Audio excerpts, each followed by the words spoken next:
As far as how the paperboy connects to all the pillars of reading, it really connects to all five pillars of reading.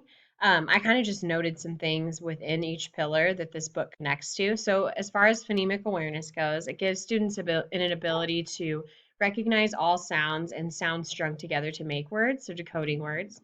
Phonics, recognizing high frequency words within the text. Fluency, reading fluently at the grade level, so in between kindergarten and second grade, being able to read that at an appropriate pace.